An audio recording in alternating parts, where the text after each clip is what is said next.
목사님이 그랬어요. 오늘 저녁에 안 나올 거라고. 그러면서 굉장히 본인이 두려워 떨더라고요. 설교해야 될 제가 떨어야 되는데, 그죠?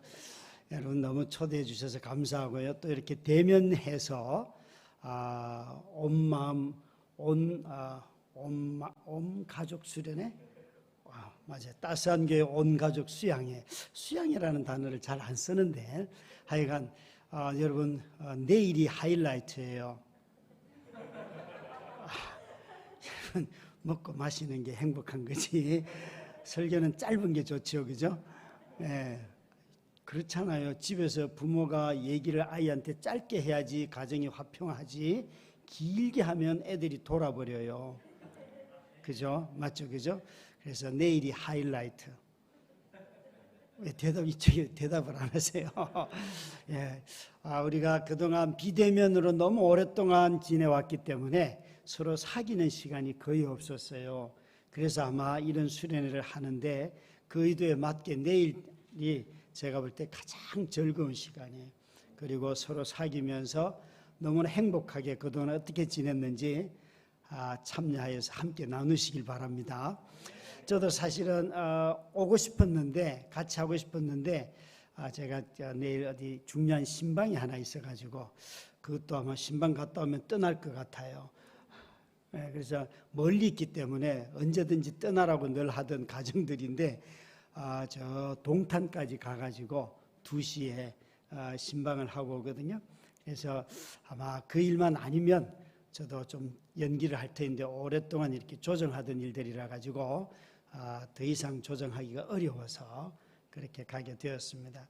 하여간 여러분 긴 2년 반의 비대면을 끝내고 대면으로 첫 수련회 열고 또 하나님께서 필요한 말씀 주시리라고 믿고 함께 조금 전에 읽었던 말씀 빌레몬서의 1장을 가지고 성도를 평안케 하는 자 말씀을 나누려고 합니다.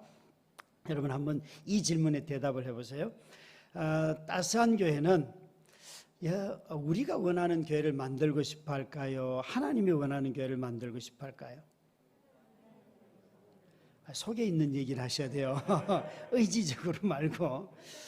그러면 하나님이 원하시는 교회라고 한다면 하나님께 자꾸 물어보세요. 아니면 우리가 원하는 교회라는 걸 자꾸 목사님한테 아니면 누가 운영위원들에게 이렇게 해주세요, 저렇게 해야죠, 교회는 이렇게 돼야죠. 여러분 만약에 우리가 말로는 하나님이 원하는 교회라고 한다면 정말 하나님께 많이 물을 거예요.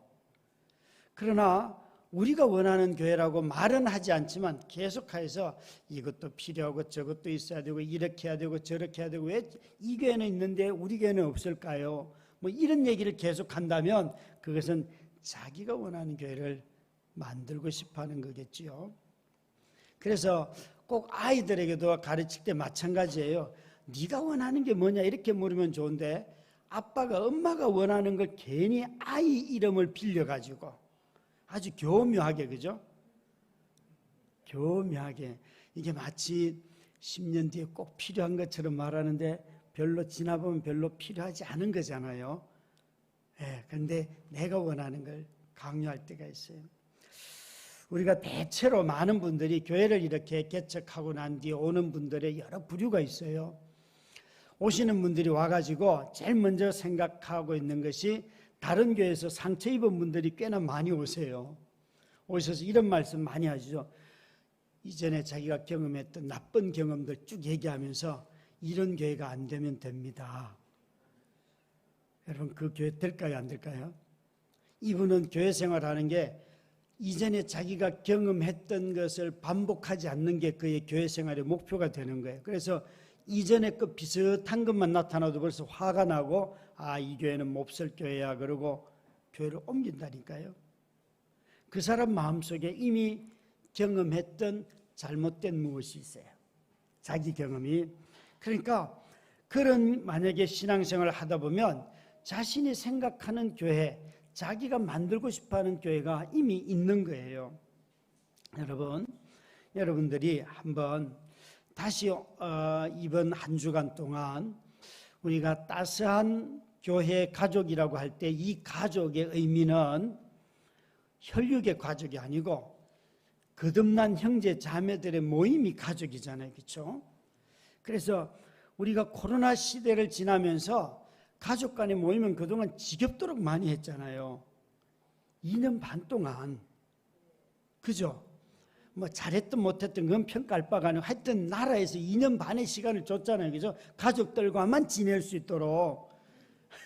예, 여러분 안 믿으시는데 그동안 가족 생활 안 하셨어요? 가족들끼리만 줄창나게 지나셨잖아요. 그죠? 굉장히 긴 시간을 그렇게 보니까 우리가 혈육인데도 불구하고 우리가 화목한 가족이다 아니다 판정이 났지요. 스스로에게. 더 이상 오래 있다가는 가족들이 다 헤어질 것 같은 그런 가정도 꽤나 있을 거예요. 저는 자녀가 셋 있는데 코로나 시대에 너무 행복했어요. 코로나 시대에 보니까 제일 어려운 사람은 자녀 하나 있는 사람들. 놀아줘야 될 사람이 엄마 아빠밖에 없는데요. 형제 자매가 셋쯤 되니까요. 그냥 놀아라. 그러면 자기들끼리 잘 놀아요. 밥을 해줬냐고요? 아니요. 라면 한 박스 사다 놓으면요. 애들이 잘 먹어요. 안 굶어 죽더라고요. 얘들아 이거 잘 먹어도 너희들 8, 90세는 산다. 그죠? 여러분 진짜예요. 그래서 원하는 게 뭐냐? 돈만 주면 가장 행복하지 않니? 그러니까 돈만 달래요. 그래서 먹을 것, 놀 것, 기회만 주는 거예요. 재밌지 않아요? 여러분 모든 인간은 자기가 원하는 대로 해주면 다 행복해 해요. 저는 2년 반 동안 그렇게 살았어요. 그래서 자녀들이 2년 반 동안 얼마나 추억을 많이 만들었는지 몰라요. 진짜예요. 그런데 이제는 이 비대면에서 이제 대면으로 옮겨왔기 때문에 우리의 영원한 가족과의 만남을 이제부터 만들어 가는 거예요. 그게 교회라는 거예요. 그래서 여러분들이 한번 이 주님이 원하는 교회라는 이 생각을 가지고 3일 동안 먹고 마시고 대화하고 한번 해보시기 바라요.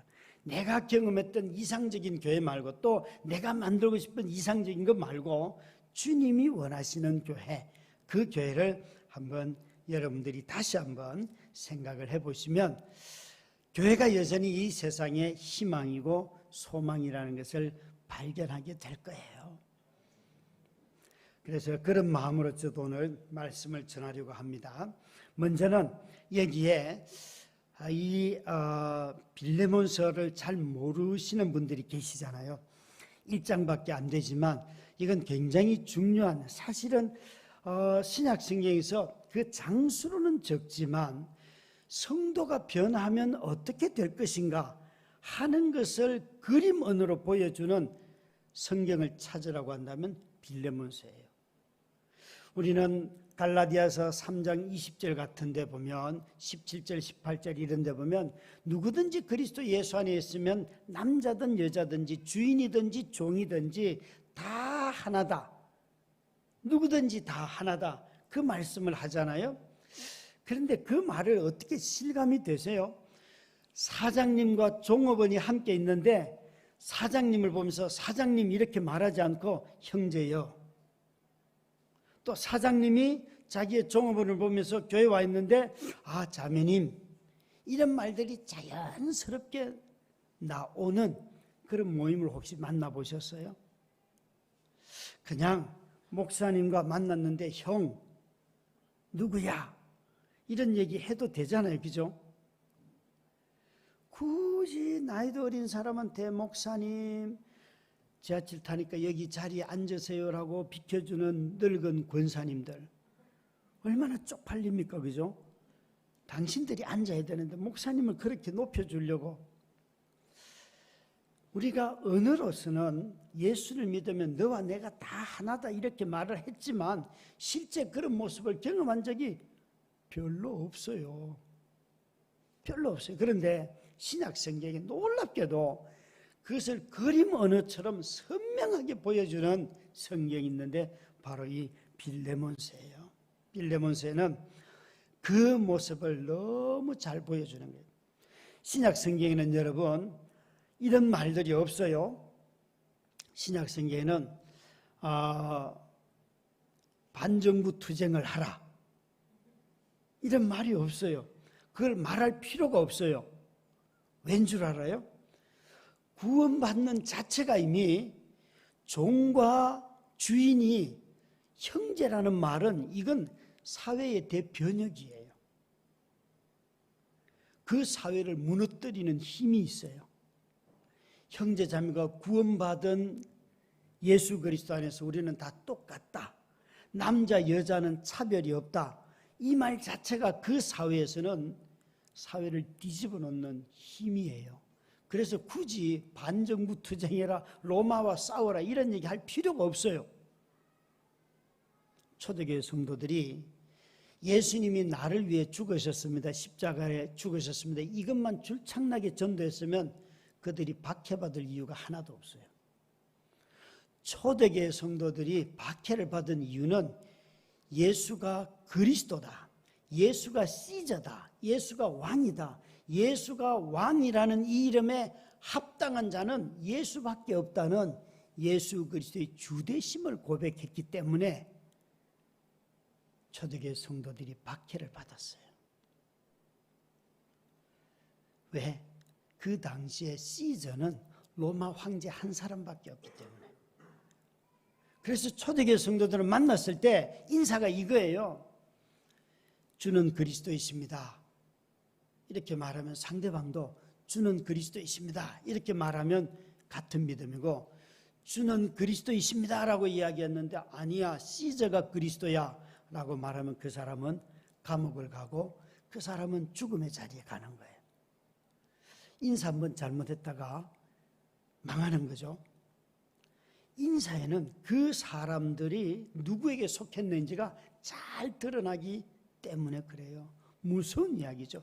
우리가 정체성 이야기를 참 많이 하는데 우리가 오늘 찬양한 것도 내가 누구에게 속했다는 증거잖아요. 그죠? 그분에 속했다는 거. 아니 여러분들이 매일 일을 하고 아무리 피곤해도 길바닥에 넘어져서 잠자지 않아요. 반드시 집에 와요.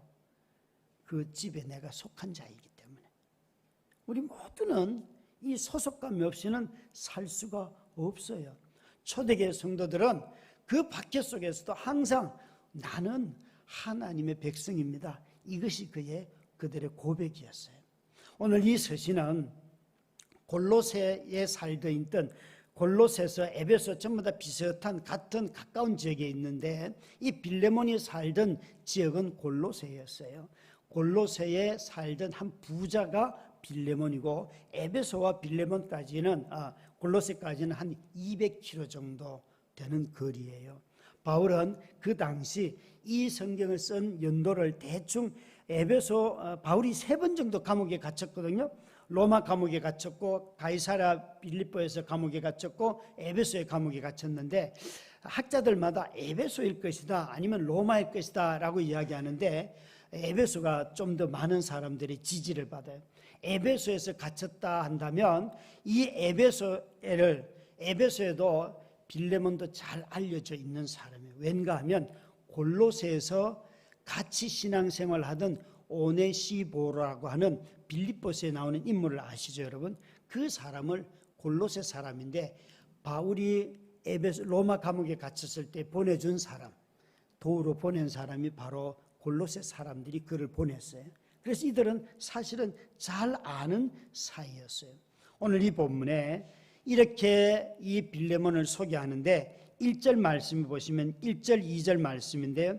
이렇게 그들의 가정을 소개합니다. 자매 아비아와 우리와 함께 병사된 아키뽀와 내 집에 있는 교회에 편지하노니 여기에 빌레몬과 자매 아비아와 병사된 아키뽀, 성경학자들은 다 이 사람들은 가족, 엄마, 아빠, 그 다음에 아들일 것이다 이렇게 추정을 해요.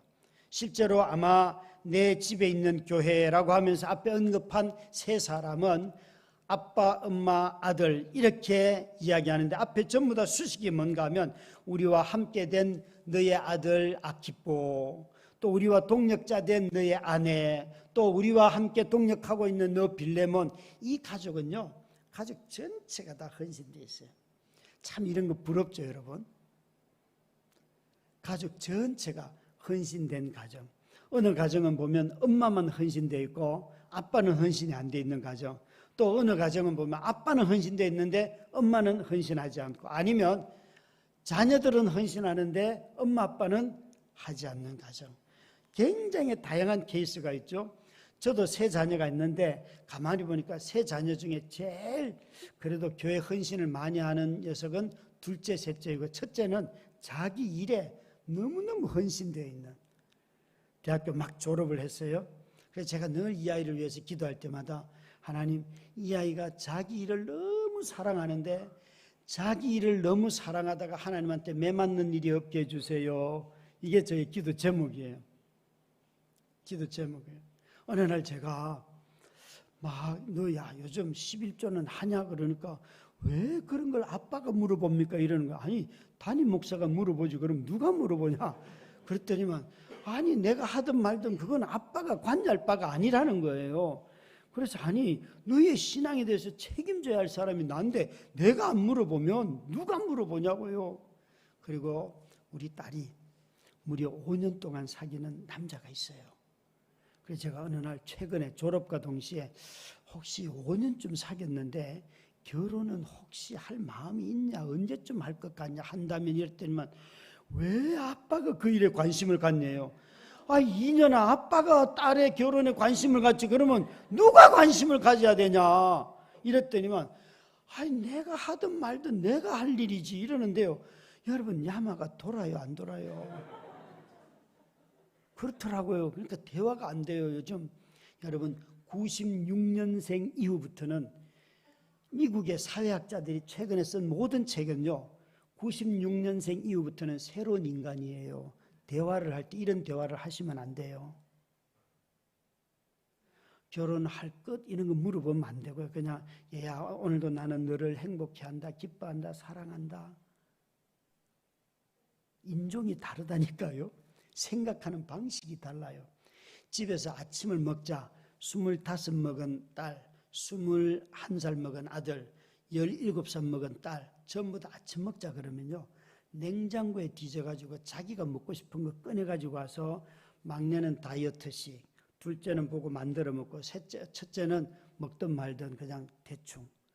하나도 같은 메뉴가 없어요. 그래서 밥 먹자 그랬다가 저 혼자 있잖아요. 된장국 넣고 먹고 있는, 굉장히 쓸쓸한. 근데 각자는 먹고 있어요. 먹는 시간대도 다 달라요. 이게 집구석이 되는 거예요, 안 되는 거예요? 그런데요, 아이들의 얘기를 들어보면 자기들의 삶의 패턴에 맞는 거예요. 여러분, 우리가 전혀 다른 사람들하고 사는데 어떻게 관용하며 같은 신앙을 가지며 같은 사랑을 하며 같은 주님을 섬길 수 있을까요? 그렇잖아요. 우리는 방식이 다르면 다 다를 거라고 생각해요. 아니 여러분, 방식의 이 다양함이 오늘날 너무나 커졌기 때문에 이것을 인정하지 않고는 함께 한 공동체를 이룰 수가 없어요. 한 가정이라고 해도. 교회도 더하겠죠, 그죠? 교회도. 그래서 우리가 물어봐야 돼요. 먼저는 이렇게 헌신된 온 가족이 무엇에 헌신되어 있는가? 자기 스타일과 자기 방법이 아니고 예수 그리스도에게 헌신되어 있는가? 그걸 먼저 물어봐야 한다는 거죠. 이 가정은 가장이든지 엄마든지 아들이든지 다 헌신되어 있는데 심지어 그의 집이 교회라는 거예요. 요즘은 신방을 가도 목사님 바깥에서 만나고 차 한잔하고 끝냅시다 이러지, 집으로 잘 초대를 안 하려고 하는 분위기가 많잖아요. 그죠? 그런데 이 집은, 초대교회는 전부 다 가정집이 교회였어요. 자기 집들을 오픈했어요. 여러분, 왜 가정에 성도들이 오는 것을 주저할까요? 주저할까요? 한번 깊이 생각해 볼 영역들이 있어요. 이 집은 당시에는 건물이 있는 교회가 아니었기 때문에 전부 다 가정집이었고, 특히나 빌레몬은 굉장히 부자였어요. 그래서 부유했지만 아주 그리스도에게 헌신된 가정이 바로 이 사람인데, 이들이 무엇을 보고 헌신된 가정인가 알 수 있는가 하면, 여러분 4절부터 6절, 7절까지 말씀을 한번 읽도록 하겠습니다. 4절부터 7절까지입니다. 시작. 내가 항상 내 하나님께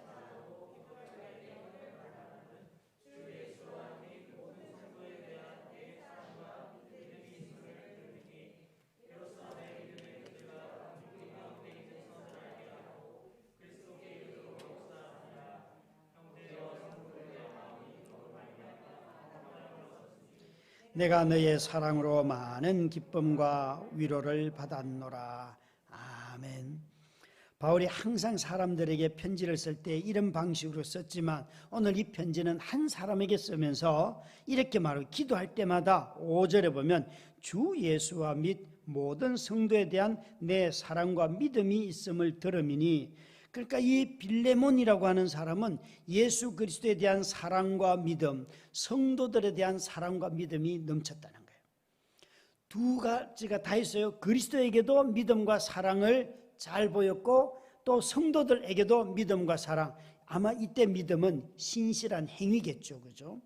그러니까 우리가 신앙이 자라면 그리스도를 대하는 태도와 사람을 대하는 태도가 함께 자라죠. 이게 언밸런스가 될 수는 없어요. 그리스도를 여러분, 우리 참 사랑 좋아하는데 여러분, 사랑하니까 성도 같아요? 사랑받으니까 성도 같아요? 헷갈리죠? 예수님이 우리에게 뭐라고 말하는 거? 너희가 서로 사랑해라. 앞에 전제가 있어요. 내가 너희를 사랑한 것 같이. 성도들의 사랑은 우리가 사랑하기 때문에 교회다워지는 것이 아니고요, 먼저 사랑을 받았다는 것을 기억할 때에 성도다워져요. 근데 오늘날은 자꾸만 우리가 이렇게 하면 교회 될 것 같다라고 말하는데 아니에요. 만약 우리끼리 그걸 해버리면 나중에 자기의만 가득 차 있어요.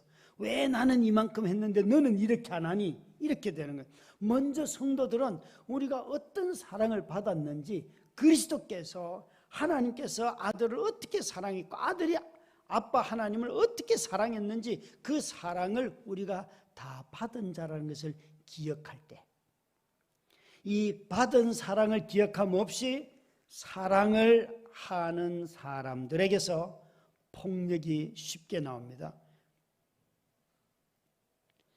아니 목사님, 사람을 사랑하는데 웬 폭력? 여러분, 자기 자신의 의만큼 가장 분노를 빨리 만들어내는 게 없어요. 자기 의의 문제가 딱 걸리면 사람들은 전부 다 화를 냅니다. 어느 날 성도들과 부활절날 병원에 계란 나누려고 이제 조를 짜고 계란을 준비하라고 했어요. 근데 우리 전도사님이 이름을 배치하다가 한 사람이 빠졌어요. 계란 한 판 딱 들고 계단 딱 올라오면, 그때 우리 2층이었거든요. 올라오다가 자기 명단에 이름이 빠진 걸 딱 보고는요, 나를 무시해 그러고 집에 그대로 돌아가고 교회 떠났어요. 와, 여러분 무섭죠? 그런 일들이 있더라니까요. 여기에 믿음과 사랑은 항상 함께 가는데, 여러분 마음속에 무엇이, 왜 사랑받은 걸 먼저 기억해야 되는가 하면 그게 믿음이기 때문에 그래요. 성도의 세상을 향한, 이웃을 향한, 자기를 향한 사랑은 어디로부터 나오는가 하면 믿음으로부터 나와요. 믿음이 없이는 사랑이 생길 수가 없어요. 예수 그리스도를 믿는 믿음 안에 있을 때에 사랑이 나온다고요. 근데 이걸 자꾸 거꾸로 하려고 해요. 저도 개척을 하고 참 많은 걸 경험했지만 교회를 개척하고 제일 기쁜 거는 세례 주는 거예요. 유아 세례, 입교, 그 다음에 성인 세례 주는 건데 참 성인 세례 주기가 쉽지 않잖아요. 거듭나는 사람들이 적으니까. 저희 교회에 믿는 아내를 따라서 5년 동안 교회 나왔던 불신자가 있었어요. 집도 70km 밖이에요. 저 양지 우리 목사님 나온 용인 양지 캠퍼스 바로 옆이에요. 5년 동안을 하세요. 진짜 성실하게. 근데 5년째 되던 해에 목사님이 이제 내가 5년쯤 다녔으니까 올해는 믿든지 안 믿든지 결판을 내고 이제 교회를 다닐 건지 말 건지 하겠습니다. 그러고는 성경을 읽겠다는 거예요. 이분은 어떤 분인가 하면요, 불신자인데 새 가족들이 와서 제가 예수님이 어떤 분이고 교회 생활이 이렇게 하는 겁니다라고 소개를 하면 옆에 있다가 늘 제 곁에 붙어 있었어요. 그런 예수는 없습니다. 그러면서 반대되는 이야기 있잖아요. 다 해요. 우리 교회는 그런 걸 막지를 않아요. 근데 이상한 건 새가족들이 온 분들이 등록을 해요. 왜 등록해요? 그러면 이 교회는 목사님하고 다른 이야기를 해도 다 받아주는 교회라고 다 하더라고요. 이 사람이 많은 사람을 등록해 했어요. 하나님이 희한하게 쓰시더라고요. 그래서 제가 하도 신기해서 이분이 2년쯤 다니고 난 뒤에 당에다가 장로님들, 저 사람 우리 밤나라는 배달부 합시다. 새가족들에게. 이 사람은 예배 끝나자마자 바로 가서 밥 갖다가 탁 차려놓고 정말 잘 섬겨요. 근데 그 중에 한 장로님이 아니 믿지도 않는 사람에게 일을 시킵니까? 이러는 거예요. 그래서 제가 아니 밤나르는데 무슨 믿음이 필요합니까? 그죠? 무슨 장로 시키는 것도 아니고 그렇잖아요. 얼마나 성실한지. 그래서 5년째 되던 자기가 성경을 읽겠다는 거예요. 제가 이렇게 말했어요. 그분이 김씨인데 김씨 성경은 혼자 읽으면 별로 안 좋아. 내가 월요일 저녁마다 내가 당신 집에 갈 테니까 당신이 일주일 동안 성경을 읽고 질문할 거 있으면 다 적어놔요. 내가 할 수 있는 건 대답하고 모르는 건 나도 모르니까 그냥 넘어갑시다. 그리고 갔어요. 이 첫날 갔는데요. 모세오경이 끝났어요. 그래서 아니 진리를 이렇게 가볍게 대하면 안 됩니다. 무슨 근데 모세오경 중에도 딱 한 구절이 은혜가 됐어요. 이 사람은 노동운동을 하던 사람인데 자기가 그런 약한 사람들 도와보니까 그들도 얼마나 이기적인지를 깨달은 거예요. 너무너무 이기적인 거예요. 그래서 신명기 말씀에 재판을 할 때 가난한 자들이라도 편애하지 말고 편들지 말며 이게 너무 은혜가 되더라는 거예요. 그러면서 목사님 이런 말씀이 있습니다. 그러면서 막 얘기해요. 정말 제가 은혜가 됩니다, 여러분. 그런데요, 몇 주 지났는데 사무엘서를 읽다가 이러는 거예요. 사무엘이 태어날 때 어렵게 태어났잖아요. 근데 그 아이의 이야기를 쭉 하면서 사무엘을 한나가 시대의 아픔 때문에 사무엘이 태어나는 거거든요. 이 시대의 아픔이라는 유진 피터슨의 메시지 성경을 제가 주면서 읽혔기 때문에 시대의 아픔이라는 단어가 그냥 그 마음속에 확 들어와가지고 울음이 터진 거예요. 그때 갔더니만 목사님 이게 예수 믿는 거예요? 이러는 거예요. 왜요? 그러니까 자기가 성경이 있는데 눈물이 쏟아진다는 거예요. 그거 예수 믿는 거야. 그럼 무슨 얘기 합니까? 그러니까 계속 우는 거예요. 그래서 예수를 믿었어요. 이분이 아내를 따라서 저희 교회에 처음 왔을 때에 제가 신방을 가니까 목사님 나는 예수도 안 믿기 때문에 우리 집에 신방 올 필요가 없습니다 이러는 거예요. 그래 그럼 어떻게 하면 신방을 갈 수 있어요? 그러니까 나하고 친구합시다 이러는 거예요. 좋습니다. 친구합시다 그랬어요. 저는 그런 게 무서운 사람이 아니에요. 그러면 친구 됐으니까 오래요. 그래서 이제 다음에 신방을 갔어요. 가자마자 토요일 날 저녁 시간에 갔는데 딱 앉자마자 친구한다 그랬죠? 물어요. 예 그러니까 그러면 친구의 예를 따르시오 이래요. 그게 뭐예요? 그러니까 소주잔을 2개를 딱 가져오더니만 저한테 소주를 내밀어요. 옆에 앉은 집사님은 목사님 술 먹인다고 막 아니 내가 지금 술 먹어요? 음식이에요. 음식 따라요. 저는 우리 아버지가 술을 어마어마하게 드셨기 때문에 술 먹은 사람은 저는 무서움이 없어요. 저는 아버지처럼 안 사는 게 제 목표였기 때문에 술을 한 잔 딱 안 먹던 소주를 한 잔 했는데 신방이 될까요? 안 될까요? 여러분 얼굴이 화기가 진짜 확 오릅디다. 그런데 밥을 먹고 난 뒤에 이분이 저한테 했던 첫 질문을 제가 잊을 수가 없어요. 목사님, 내가 아내 따라 교회 가보니까 교회 다니는 새끼들은 그냥 부활절날 또 저런 성탄절날 구제헌금 몇 푼 하면서 그것 가지고 마치 이웃사랑 다 한 것처럼 이야기하고 나는 노동운동하면서 그들의 법을 바꾸려고 싸우기도 하고 얼마나 어려움을 많이 겪었는데 그들이 성도들이 자기한테 하는 말 예수 안 믿는 것은 다 헛거야. 목사님이 대답 좀 해봐요. 내가 예수 믿기 전에 했던 노동운동이 헛겁니까? 여러분 안 믿는 사람 함부로 대하시면 안 돼요. 우리가 영생을 가졌다고? 와, 이거 심각한 질문이잖아요.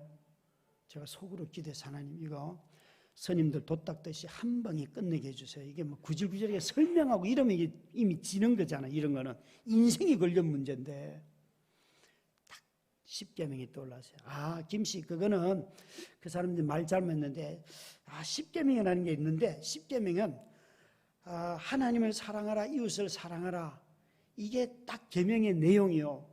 그런데 가만히 보니까 김씨는 지금까지 이웃을 사랑해 왔어. 이웃 사랑이 당신이 지금까지 온 사랑인데 이제 아내를 따라 교회를 왔다는 것은 하나님 사랑하라는 것을 알라는 거예요. 그런데 이웃 사랑과 하나님 사랑은 방법이 달라요. 이웃 사랑은 눈에 보이기 때문에 주면 되고 어려운 일 같이 나누면 되지만 하나님은 보이는 분이 아니라서 하나님은 믿어야 돼요. 하나님을 사랑하려고 하면 믿음이 먼저예요.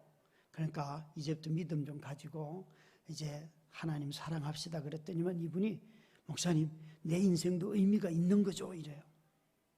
여러분 그 얼마나 의미 있는 인생입니까? 그죠? 굉장히 귀한 거예요. 함부로 대할 수 없어요. 그런데 이분이 그 5년째 되던 크리스마스 때 세례를 받았어요. 온 성도들이 그 70km 밖에 있는 그 집에 가가지고 무려 50명이 가가지고요. 그 집 그 자재 창고에서 그 세례 기념 파티를 했어요. 완전 잔치였어요. 너무 즐거웠어요. 여러분 하나님을 향한 사랑과 믿음 이것은 믿음으로부터 출발을 하고 사람을 향한 사랑과 믿음은 사랑으로부터 시작하는 거예요. 여러분 교회를 개척하고 나면 제일 먼저 우리는 자꾸 뭘 하려고 하는데 이 두 가지가 함께 자라가는 거예요. 여러분의 믿음과 여러분의 사랑이 점점 자라갈 때에 어떤 일들이 일어나는가? 여기 보시면 6절 7절에 이렇게 되어 있습니다. 이로써 내 믿음의 교제가 우리 가운데 있는 선을 알게 하고 그리스도께 이르도록 역사했느니라. 그러니까 이 말을 하고 있어요. 너희들의 믿음과 사랑이 그 믿음의 교제 안에서 우리 가운데 있는 선을, 지금 우리 가운데 있는 선이라고 하는 것은 이 빌레몬서를 가지고 제한적으로 말한다면 바울은 너희의 종이었던 이 오네시모를 맞죠? 오네시모 맞죠? 예. 이 사람을 네가 형제로 받아들여라. 너의 집에 노예였던 그 사람을 주인인 네가 형제로 받아들여라. 이게 굉장한 놀라운 일이에요. 그러나 다른 신약 성경의 선한 일을 보면 구원의 일들을 말해요. 다른 사람들을 구원하는 일로 그렇게 놓고 두 가지 뜻으로 본다면 우리가 이런 교제를 통해서 우리 가운데 구원의 역사들을 일으키시고 이렇게 형제 자매로서 서로 연합하게 하는 이 일을 알게 하고 그 일이 언제까지? 그리스도에게까지 이르도록 역사하느라 자라간다는 거예요. 여러분의 믿음이 4년 전보다 많이 자라있기를 주의 이름으로 축원합니다. 개척교회 와서 다른 교회 없는 것 가지고 자꾸 다른 교회 있는 것 가지고 여기 와서 우리 없는데 그거 하려고 하지 말고요. 믿음을 키우세요. 믿음을. 형제 자매들과 교제를 키우세요. 그리스도를 점점 닮아가려고 애를 쓰시기 바라요. 교회는 자연스럽게 믿음이 자라고 사랑이 역사할 때 거기서 하나님의 일들이 나타나잖아요. 그죠? 우리는 너무 이런 것들을 소홀히 하는 경향이 있어요. 그래서 여기에 바울 사도는 너희가 그리스도께까지 먼저 자라가고 7절에 보니까 너희 형제여 성도들의 마음이 너로 말미암아 평안을 얻었으니 내가 너의 사랑으로 많은 기쁨과 위로를 받았노라. 여기에 바울 사도는 이 빌레몬 가족의 헌신으로 말미암아 그 교회 골로새에 있는 교회 성도들이 큰 기쁨과 평안을 얻었다는 거예요. 너무 기분이 좋지 않아요? 어떤 성도만 생각하면 교회를 평안케 하는 사람이 있는가 하면 어떤 사람은 회의일 때도 회의적인 반응을 하지만 늘 회의적인 반응만 하는 사람들도 있어요. 그죠? 제가 오늘 식사하고 교제하면서 우리 목사님과 또 집사님과 교제하면서 우리 교회도 그런 사람 다 있었다고. 어떤 집사님 한 분이 재직해 하는데 목사님 내가 교회 건축원금 2천만 원 했습니다. 그러더라고요. 아이 많이 하셨네요. 그리고 저는 넘어갔어요. 근데 다음 재직해 하는데 또 뭐 돈 얘기 나오니까 내가 이전 교회에서 또 2천만 원 헌금에 또 이야기를 해요. 그래서 제가 재직회를 하다 말고 집사님 나는 2천만 원 받은 적이 없는데 2천만 원 받은 이야기는 낸 교회 가서 이야기하시고 우리 교회 2천만 원을 내시고 이야기를 하시든지 받지도 않는데도 자꾸 2천만 원 냈다 그러면 그건 누가 믿겠습니까? 저도 참 대단하죠. 여러분 그런 것들을 교회에서 자랑하기 시작하면요 교회가 됩니까? 자기가 얼마를 헌금했던 주님 보고 한 거지 뭐 목사님 보고 했습니까? 그분이 저한테 이래서 목사님 이 교회 월세가 1,000만 원인데 나 이게 겁이 나서 그러니까 집사님은 우리 교회 오실 필요가 없어요. 그분 갔어요. 저는요 이런 사람하고는 교회 안 해요. 그죠? 여러분 교회를 해보면 그렇게 염려하고 근심하고 이런 사람이 헌금 더 많이 할 것 같죠? 아니에요. 믿음 있는 사람이 헌금하지 돈 많은 사람이 헌금 안 해요. 그래서 돈이 모자라든 남든 아무 상관없어요. 그건 하나님께 구하면 채워질 일들인데 굳이 그걸 왜 사람에게 부탁합니까? 그렇더라고요. 성도들을 자꾸 뭐 하나 허물 가지고 들쑤시는 사람들이 있는가 하면 평안케 하는 사람들이 있어요. 평안케 하는 사람. 저희 장로님 중에 한 분은 저희 큰딸이 대학 가던 해에 한 4월 달쯤에 이러는 거예요. 아빠 나 장로님하고 계약했다 이래요. 무슨 계약을? 미대를 갔기 때문에 A4 용지 내지는 그런 정도 사이즈의 그림 하나만 그려주면 한 달에 30만 원을 주기로 했다는 거예요. 그 이야기를 고등학교, 그러니까 대학 합격하고 난 뒤부터. 그래서 제가 가만히 생각해 보니까 왠가 하면 생각 안 할 수가 없었어요. 그 장로님이 왜 이렇게 하시지? 그러고 가만히 생각해 보니까 그 전해에 11월 달에 사역자들 사례를 정할 때에 이제 큰딸이 대학 가는 연령이 되니까 교회에서 한 학기 등록금을 딱 책정을 하면 미대니까요. 한 600만 원 나옵니다. 그러면 1년이면 1200만 원이면 파트 전도사 월급이 돼요. 그러면 교회에 전도사 한 명 채용을 못 하잖아요. 그래서 제가 장로님들한테 장로님들 이거 이렇게 안 주셔도 돼요. 우리 믿음이 많아가지고 우리 집은 얘도 믿음이 있고 저도 믿음이 있으니까 이거 매 학기마다 그냥 절반만 주세요. 나머지는 우리가 알아서 하겠습니다. 끝냈어요. 장로님들도 목사님 괜찮겠습니까? 그래서 아이 괜찮지요. 아이고 했는데요. 나중에 생각해보면 장로님이 그걸 생각하신 것 같아요. 그래서 얘가 대학 졸업하던 내내 4년 동안 장로님이 이 일을 하셨어요. 우리 성도들 아무도 몰라요. 이 장로님은 교회에 어떤 부족한 것이 생겼을 때 아무 말도 안 해요. 자기 이름으로 헌금을 안 해요. 무명으로 다 했어요. 무명으로. 이분이 삶의 여유도 있고 아주 세상에서 이름도 알려져 있고 하면요. 있는 사람이니까. 사람들이 이렇게 말한다니까요. 아니에요, 여러분. 있는 사람이라고 하는 게 아니고 믿음 따라 하는 거라니까요. 그래서 성도들을 평안케 하는 거. 여러분 정말 뭔가 부족한 게 있으면 함께 짐지는 것이 우리가 해야 할 일들이잖아요. 개척교회에서 해결 안 되는 것 중에 하나가 돈 문제예요. 작년에도 문제, 올해도 문제, 내년에도 문제. 돈 문제 해결 안 될걸요? 집도 똑같아요. 그런데 여러분 기도하고 기다리고 함께 짐을 지다 보면 다 지나가고 있어요. 바울은 지금 이 빌레몬을 향해서 뭐라고 말하는가 하면 너의 이런 엄밀한 행동들, 교회로 섬겼던 너희 가정을 오픈해서 교회를 했던 이 모든 것들을 통하여서 성도들이 평안을 누렸다. 여기에 다른 성경에 보면 성도들의 마음을 시원하게 하는 자요, 유쾌하게 하는 자요, 이렇게 번역이 되어 있어요. 성도들이 그 가정만 생각하면 기쁜 거예요.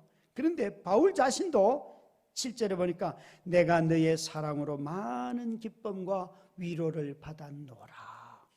여러분, 참으로 따스한 교회 모든 성도님들이 이런 놀라운 사랑의 교제, 믿음의 교제 안에 있기 때문에 여러분들 사이가 늘 긴장이 없고 평안하고 즐겁기를 주의 이름으로 축원합니다. 또 목사님과 여러 리더들과 교회를 운영하는 분들과 함께 여러분의 마음이 하나가 되고 즐겁기를 주의 이름으로 축원합니다. 바울 사도가 모든 서신서에 보면 내가 너희를 위하여 생각할 때마다 기쁘고 나는 감사함으로 너희를 위해 기도하고, 성도들만 생각하면 너무 마음이 기쁘다는 거예요. 여러분, 새벽 기도회 때 어떤 성도를 생각하면 확 짜증이 밀려 올라오는, 걔는 왜 우리 교회 오는지 몰라. 혹시 그런 성도 있어요, 없어요? 여러분, 자신이 아니기를 바랍니다. 막 기도가 막 가족 이야기 막 기도 새벽에 하고 난 뒤에 성도들 한 명 한 명, 교회학교 자녀들 한 명 한 명 생각하면 괜히 기분이 좋아져서 기도 시간이 10분, 20분, 30분 지나가는 거잖아요. 예, 여러분, 우리 숫자도 얼마 안 되는데 서로 이름이나 좀 알고 지냅시다. 예, 내일 모여서 서로 이름 좀 외워요. 그죠?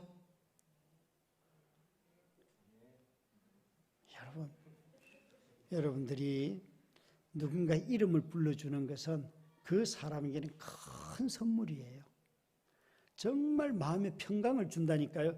내가 어디 모임에 갔는데 아무도 내 이름을 부르지 않으면 얼마나 불안한 줄 아세요? 내가 왜 여기 왔을까? 근데 그 사람의 이름을 불러주고 인사를 하고 맞이하면요, 너무너무 마음에 위로를 받아요. 위로를 받아요. 여러분, 내일 모임이 그런 모임이 되기를 바라요. 궁금해요. 내일 누가 고기를 사올지. 집에 있는 거 가져오면 돼요. 냉장고 안에 다 있어요. 그러니까 여기에 바울이 지금 시켜서 한 게 아니에요. 시켜서 한 게 아니에요. 꼭 교회에 일을 하다 보면 자기가 하고 싶은 일을 하는 사람이 있고 교회가 부탁한 것을 기쁘게 하는 사람이 있어요. 어떤 사람이 교회에 필요할까요? 물론 개척 처음 초기 단계에서는 자기가 하고 싶은 사람들이 필요해요. 그래서 교회 학교도 하고 성가대도 하고 그런 거잖아요. 그죠? 그런데 이게 점점 시간이 지나면요, 그 자체가 힘이 생깁니다. 자기들만의 무슨 뭐가 만들어져요. 그래서 교회에서 뭘 부탁하면 자꾸 따지려고 하고, 에이 그거 필요 없어요, 평가하려고 해요. 교회 목사님이나 운영하시는 분들이 우리 교회 이런 것이 필요합니다 그러면 그건 반드시 필요한 일인데도 불구하고 그것을 무시하려고 하는 사람들이 있어요. 그렇게 되면 기쁨이 없어져요. 자꾸 의심하게 돼. 또 무슨 일을 만들려고 우리 목사님은 그런 눈으로 본다니까요. 또 우리를 뭘 괴롭히려고 그런 눈으로 봐요. 아니, 주의 종이 여러분 괴롭히려고 있습니까? 여러분 한 사람 한 사람 믿음이 자라도록 돕기 위해서 있는 존재가 주의 종들이잖아요. 근데 우리는 자꾸 이런 것들이 이 코로나 시대에, 포스트 모던 시대에 자꾸 뒤바뀌어 버렸어요. 자꾸만 의심하고 회의하는 관계로 바뀌어 버렸단 말이죠. 여기에 빌레몬처럼, 정말 바울처럼, 그리고 빌레몬의 가족처럼 너무나 귀하게도 이 사람들은 주님의 부탁한 그 모든 일들을 너무나 기쁘게 감당하였다는 거예요. 여러분, 여러분의 교회가 정말 여기에서 말한 것처럼 성도들을 평안케 하는 빌레몬의 가족처럼 여러분의 모든 한 사람 한 사람이 그리스도를 향한 믿음과 사랑, 성도들을 향한 믿음과 사랑이 자라서 이 따스한 교회가 이름 그대로 정말 이 세상에 너무 살기에 너무 냉랭한 이 세상에 온기를 전해주는, 예수의 생명을 전해주는 여러분 다 되시기를 주의 이름으로 축원합니다. 두 번째로 크게는 이 본문에 보면 사실 이 편지를 쓰게 된 이유예요. 교회는 사람을 변화시키는 곳이에요. 이게 왜 편지를 빌레몬에게 쓰는가 하면 오네시모라고 하는 사람이 감옥에 갇혀있는 바울처럼 감옥에 잡혀왔어요. 그래서 감옥 안에서 사람이 거듭났어요. 바울은 참 대단하죠, 그죠? 그의 형편이 어디 있든지 간에, 상태가 어떻든지 간에 그곳에서 만난 사람들에게 복음을 전하고 그들을 그리스도의 사람으로, 그리스도인으로 바꾸었어요. 그래서 10절 말씀에 보면 옥중에서 낳은 영적인 아들이에요. 옥중에서 낳은 아들이라고 해요. 이것은 그가 노예였다가 도망 나왔는데 이제 신분이 바뀌었어요. 무엇으로 바뀐 거예요? 하나님의 자녀로 바뀐 거예요. 엄청난 신분의 변화가 나타났어요. 세상은 이 사람을 노예로 낙인 찍지만 바울에게 있어서 이 사람은 하나님의 자녀로 거듭난 자예요. 사람을 만나서, 예수님을 만나서 이 사람이 변했는데 어떻게 변했는가? 오네시모라는 이름의 뜻 자체가 유익하다는 뜻이에요. 다른 사람들에게 유익함을 전한다. 그런데 이전에는 유익하다는 뜻의 이름을 가지고 있으면서도 전혀 유익하지 못한 무익했던 사람이에요. 그가 종으로서, 노예로서 살면서 도둑질을 할 수도 있고 불성실하게 시간을 관리했을 수도 있어요. 또 정말 일하기 싫어서 도망갔을 수도 있어요. 아니면은 누군가 살인을 했을 수도 있을 거예요. 우리는 모든 것 상상일 뿐이죠. 그러나 그가 도망가다 붙잡혔는데 바울을 만나고 난 뒤에 바울이 뭐라고 말하는가 하면 이제는 이 사람은 유익한 자가 되었다. 쓸모있는 사람이 되었다. 너무 놀랍지 않아요? 예수를 믿기 전과 예수를 믿고 난 뒤의 삶이 여러분 내 변화가 눈에 보이시는지요? 제가 아는 한 목사님은 그때는 목사가 아니었죠. 대학생 때 같은 동기였는데 어느 날 이 형과 동생 둘 다가 서울대학을 갔어요. 참 공부를 잘하는 형제예요. 그런데 어느 날 형이 서울대학을 가더니만 1학년 때 여름 수련회 어디 갔다 오더니 캠프에 갔다 오더니만 그 다음부터 형이 자기를 안 때리더라는 거예요. 그 이전까지는 엄청나게 형에게 맞았다는 거예요. 그런데 형이 어떤 캠프에 갔다 오더니만 자기를 안 때려서 형 무슨 일이 있었냐고 그러니까 내가 그동안 잘못했다 이야기하고 자기가 예수를 믿었다고. 그래서 동생이 그 형을 따라서 같은 대학교에 같은 단체에 들어왔어요. 그 동생도 나중에 간사가 되었어요. 사람이 변한 거예요. 사람이 변한 거예요. 여러분 자신들이 전도는 입으로 하기 전에 먼저 나의 변화된 존재, 변화된 삶 자체가 이미 전도를 하고 있어요. 주님으로부터 받은 그 사랑에 감격하면 엘리베이터에서 사람을 만났을 때 두려워할 이유가 하나도 없죠. 그죠? 안녕하세요. 아이고 저 몇 층에 삽니다. 왜 인사하세요? 누가 강아지를 껴안고 가면 너무 귀엽네. 이름이 뭐예요? 이러면 속으로 막 강아지를 왜 여기 그러시 이러면 안 되잖아요. 그죠? 누가 차를 이렇게 끼어들면 그냥 차 안에 있어서 말도 안 들리지만 아유 먼저 가세요 이러는데 안에서는 욕을 바가지를 안 들리니까 저런 나쁜 새끼가 저런 놈들 때문에 어쩌고저쩌고 그런 거 있잖아요. 왜? 여러분 신분이 변화되면 행동이 변화됩니다. 여기에 바울은 지금 아들 정도가 아니에요. 그를 뭐라고 말하는가 하면 신복이라고 말했어요. 신복. 11절인가요? 12절입니다. 12절에게 그는 내 신복이라 영어 번역을 보면 여러분 내 심장이라고 번역했습니다. 영어 성경에 내 심장이라. 와, 놀랍지 않습니까? 여러분이 지금 배우자하고 이렇게 앉아있는 분들 한번 물어봐요. 당신이 내 심장이야. 그러면 내가 참는다 교회라서. 네가 내 심장이면 내 감정을 읽거나 주냐? 정말 내가 있잖아요. 왜 그죠? 여러분, 내 심장이야 그러면 뭐가 같아야죠. 내가 흥분하면 같이 뭐 때문에 흥분하는 거야 그러면 또 오버하지 마라. 이게 아니라 같이 흥분하고 감정을 나누고 생각을 나누고 이런 거 있잖아요. 화가 나면 같이 화를 내고, 그죠? 그게 심장이잖아요. 연합된 마음. 그러니까 이게 심장은 바울과 오네시모가 그리스도 예수 안에서 완전히 연합했다는 거예요. 완전히. 여러분, 이렇게 교회를 개척하고 난 뒤에 여러분을 통해서 거듭나는 사람이 꼭 있기를 바라요. 나를 통하여 거듭난 사람은 어디를 가든지 간에 평생 나를 기억하고 연합합니다. 교회가 존재해야 되는 이유는 사람을 변화시키기 위함이에요. 그냥 그 사람에게 마음의 심리적 위안을 하나 주고 또 뭐 좀 어려울 때 도와주고 아니에요, 여러분. 그걸 위해서 존재하는 게 아니에요. 이어령 우리 선생님이 돌아가시면서 마지막 쓴 책이 먹다, 걷다, 뭐 마지막 단어가 하나 더 있는데 아주 오늘 읽다 왔어요. 책이 아주 심플하고 간단한데 기가 막힌 이야기를 많이 하세요. 이분이 이 책을 쓰게 된 동기가 소위 기독교 복지단체들에 가서 강연을 하면서 요즘 복지단체들은 기독교라고 하는 기독성은 다 잊어버리고 자꾸 세상과 똑같아지려고 합니다.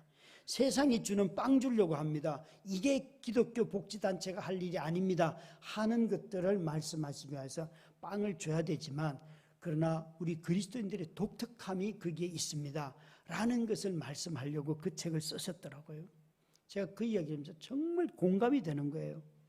여러분, 우리는 이 세상에 아무리 물질적인 풍요를 많이 줘도 그리스도 예수 없으면 그게 우리 인생이 영생이 없는 거잖아요.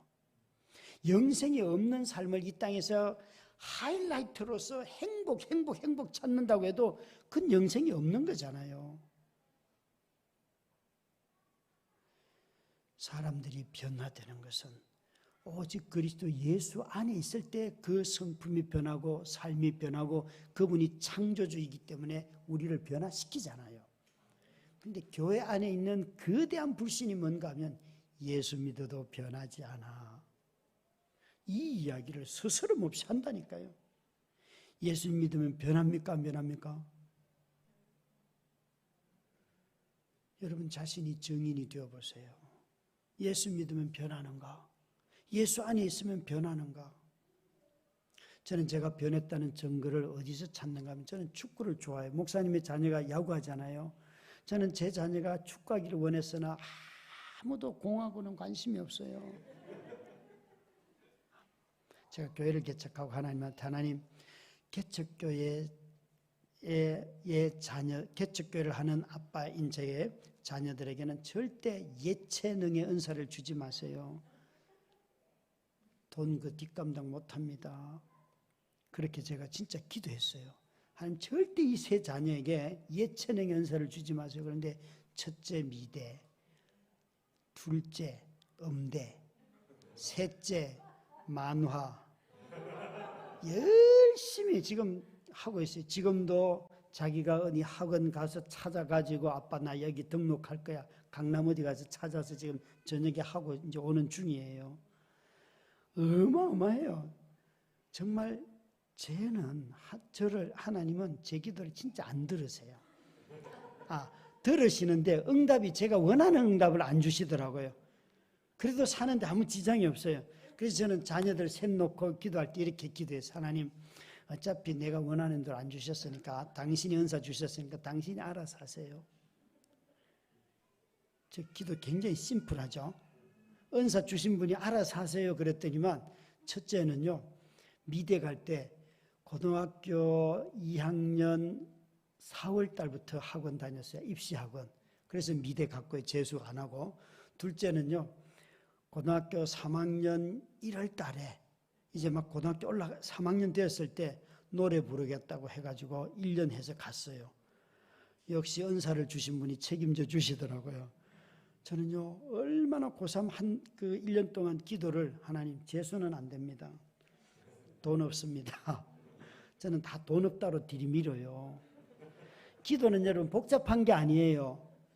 여러분, 하나님과 인격적인 교제가 없을 때 기도가 복잡하지, 대부분의 기도는 간단해. 아빠 좀 들어줘요. 끝. 기도를 뭘 그렇게 복잡하게 합니까? 이미 다 아시는 분인데. 기도가 복잡한 사람들은 자기 감정 정리하고 있어요. 이거 쏟아내다 보면 전부 다 자기 감정 얘기거든요. 물론 그게 필요해요. 그런 게 정리가 되고 난 뒤에 나중에 그 감정이 다 쏟아지고 난 뒤에 거기에 하나님의 말씀이 들리거든요. 그건 필요해요. 그런데 이제 여러분 너무 기도 안 해서 너 이래, 이거 절대 말해. 기도 안 해도 지금 잘 살고 있어요. 여러분, 기도해서 먹고 사는 사람 없다니까 그러네요. 진짜 여러분 가만히 생각해. 기도해서 먹고 살아요? 기도 안 해도 먹고 살아요? 또 겁이 나죠. 하나님을 창조주라고 여러분 고백하잖아요. 어디 성경에 기도하니까 먹는다가 있어요? 아니잖아요. 창조주니까 공급자라는 거 아니에요. 그럼 기도는 뭐예요? 주님과 교제하는 거잖아요. 주님과 교제. 아빠 사랑해요. 이 한마디만 해도 너무 좋잖아요. 내 마음에 바울은 자기 오네시모가 자기 마음에 와 있어도 신복이라 아들이라 이러는데, 그 하나님의 마음에 내가 있고 하나님의 영인 성령이 내 안에 와서 내 심장을 움직이고 내 삶을 움직이고 계시는데 너무 기쁘지 않습니까? 여러분, 너무 영적인 사람들 찾지 말고요, 이미 그분이 내 안에 들어와 계시잖아요. 이런 밴댕이 소갈머리 같아도 그분이 좋아해서 들어와 계신다니까요. 저는 많은 사람들이 너무 거룩하게 살려고 하다가 걸려 넘어지는 사람들 많이 봐요. 정말 우리가 여기에 바울은 놀랍게도 이 오네시모가 변화되었을 때에 이 변화된 오네시모를 자기가 증언해 주잖아요. 이 사람은 이제 당신에게 정말 유익한 사람입니다. 그래서 그가 뭐라고 말하는가? 종 이상으로 사랑받는 형제라고 했습니다. 15절에 보면 종 이상으로 사랑받는 형제로. 그러니까 바울이 지금 그 집에 노예였다가 도망 나왔던 이 무익했던 사람을 회심시켜서 유익한 사람으로 돌려보내면서 빌레몬에게 종 이상으로 사랑받는 형제로 대해 주기를 바란다. 이게 바로 사회가 뒤집어지는 거예요. 뒤집어지는 거예요. 아마 여러분 손 목사님도 저와 같은 과라서 비슷하리라고 보는데요, 막 밥 잘 사주시죠, 그렇죠? 목사님한테 밥 얻어먹어 봐야지 구원받습니다. 그래서 큰 교회 성도들은 구원이 없어요. 아니, 자기 교회 목사님하고 밥도 한 그릇 못 먹는데 뭐 그렇게 친한 척해요? 그렇잖아요, 그죠?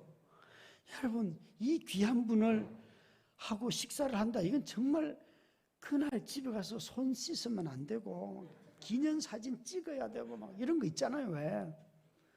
저 별 볼 일 없는 사람이거든요. 그런데 영미 집사님이 예전에 저희 교회 다녔다고 얼마나 아는 척 한다고, 여러분. 연예인을 만난 것 같은 기분으로 막 달려 나와요. 아이하고 남편 밥 줘야 되는데 와가지고 가능한 한 오래 있다가 앉아 갔다가 또 밥 주고 왔어요. 제가 저를 만나려고. 여러분, 별로 감동을 안 해서 더 해야 될 것 같아요. 저 되게 유명해요. 제가 한 번은 명동에 우리 교역자들하고 쭉 나가가지고 내가 이 명동 시작부터 끝까지 지나가는 동안 나를 안다고 인사하는 사람 3사람 안 나오면 내가 밥 산다 그랬더니만 내기를 했어요. 무려 5사람 만났어요. 아, 주님이 그날 5명 보내주셔서 진짜 감사해요. 근데 정말 저 죄인이거든요.